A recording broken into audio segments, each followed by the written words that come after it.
All right, let's get into this.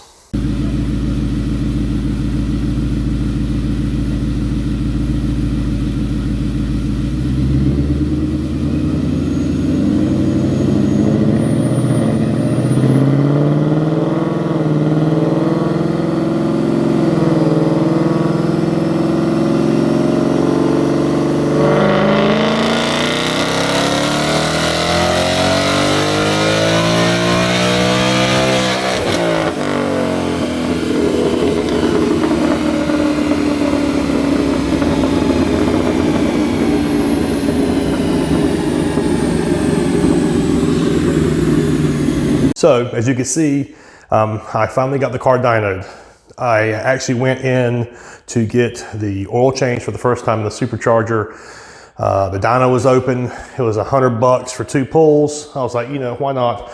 Let's see what the car makes. You know, I know that similar setups to mine have made, you know, 720 to the rear wheels. So, you know, I was really excited to see the numbers.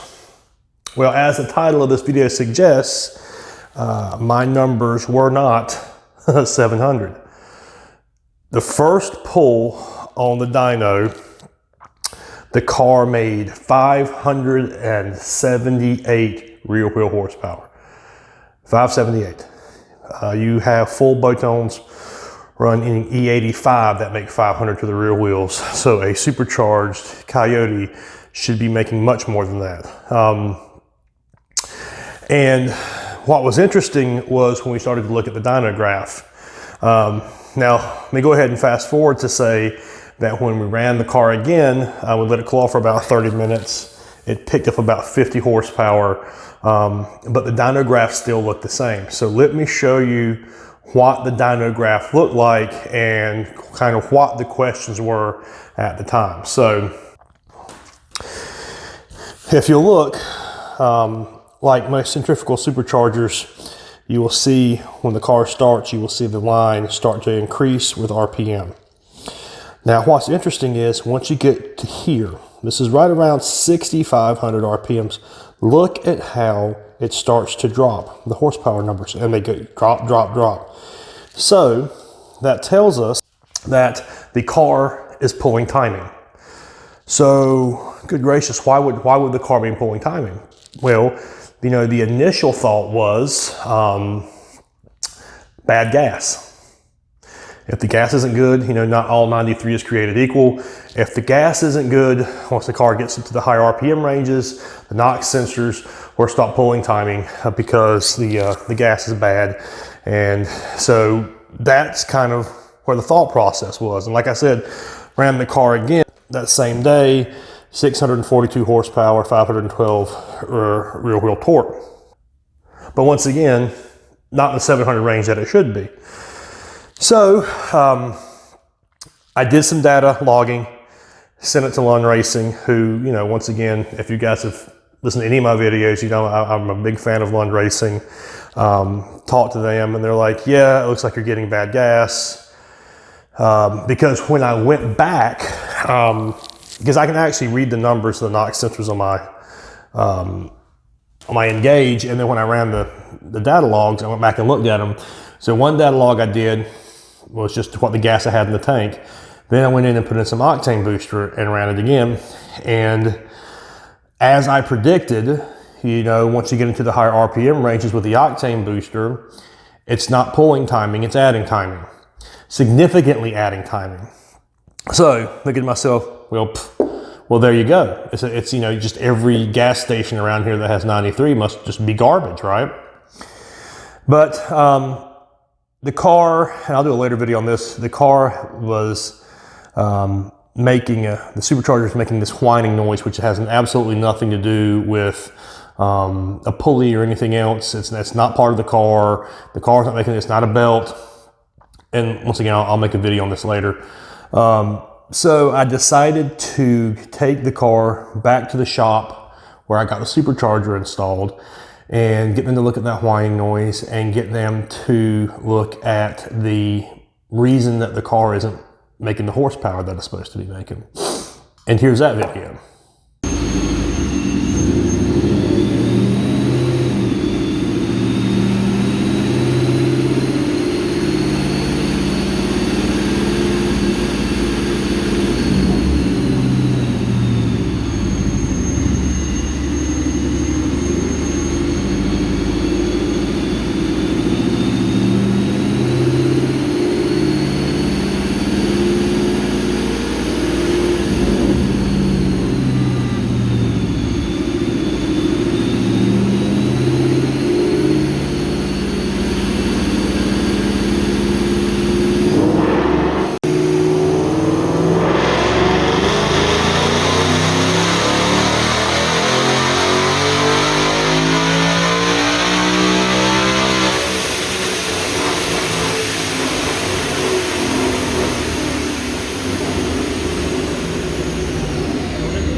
So you look at this. So I have it on the dyno, and we're looking at it, and they're running the data log as we're going, and the same daggone horsepower numbers. It was around 650 real wheel horsepower, and at the upper RPM range, we're looking, and the computer is pulling 9 degrees of timing.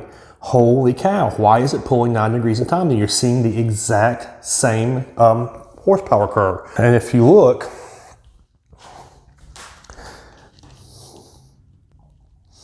the exact same issue as the first dyno session that I did when it made, 570 or whatever.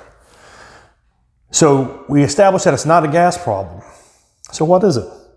Why is the car pulling 9 degrees of timing at the upper RPM range when it's got decent gas in it, or good gas in it?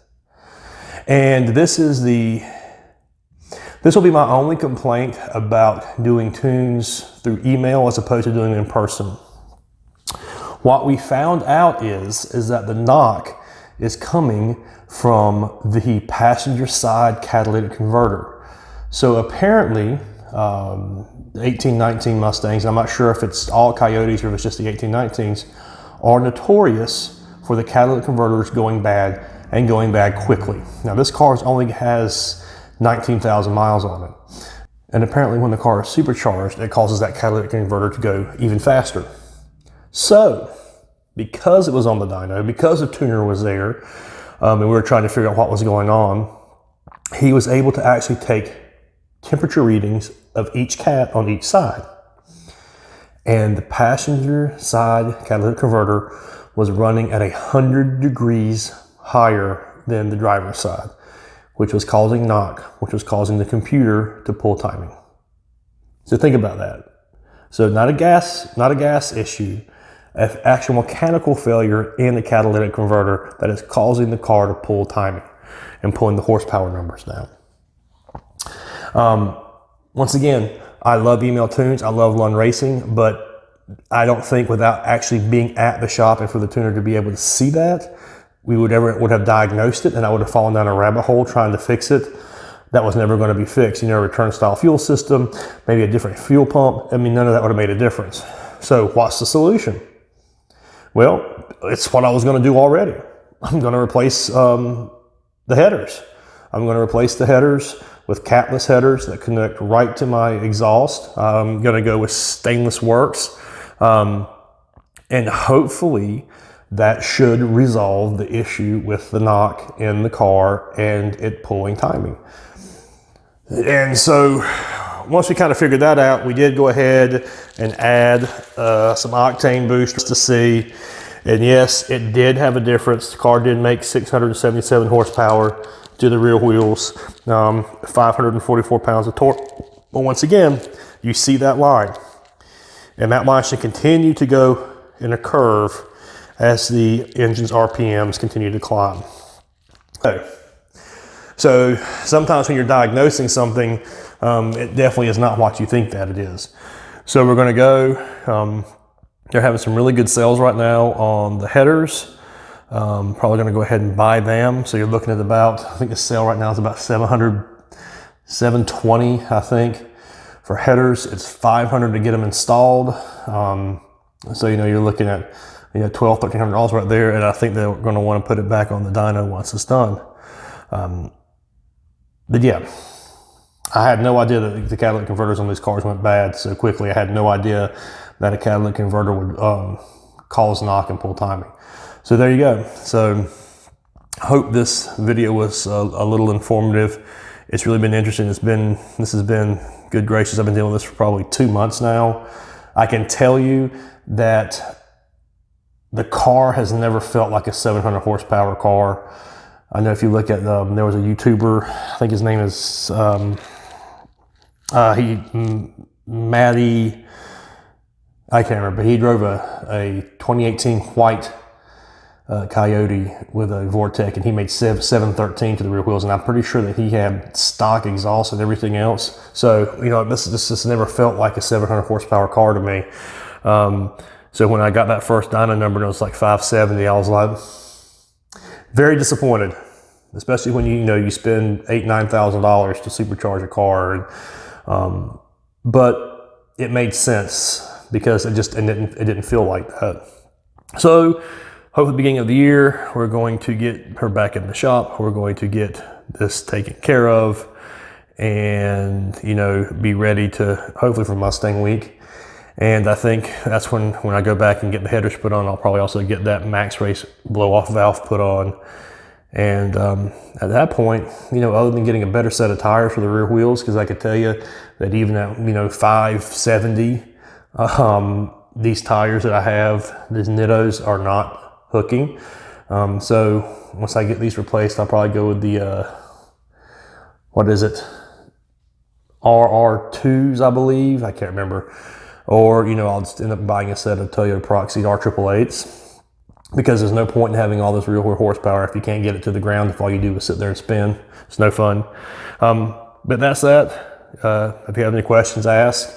Still glad that I got the supercharger. Still glad that I've done all this work. But if I'm going to have it, I want it to run at its optimal level, and that's what we're working towards.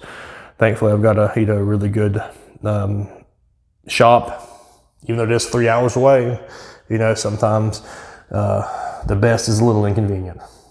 Have any questions, put them down below. Thanks for listening. Talk to you guys later.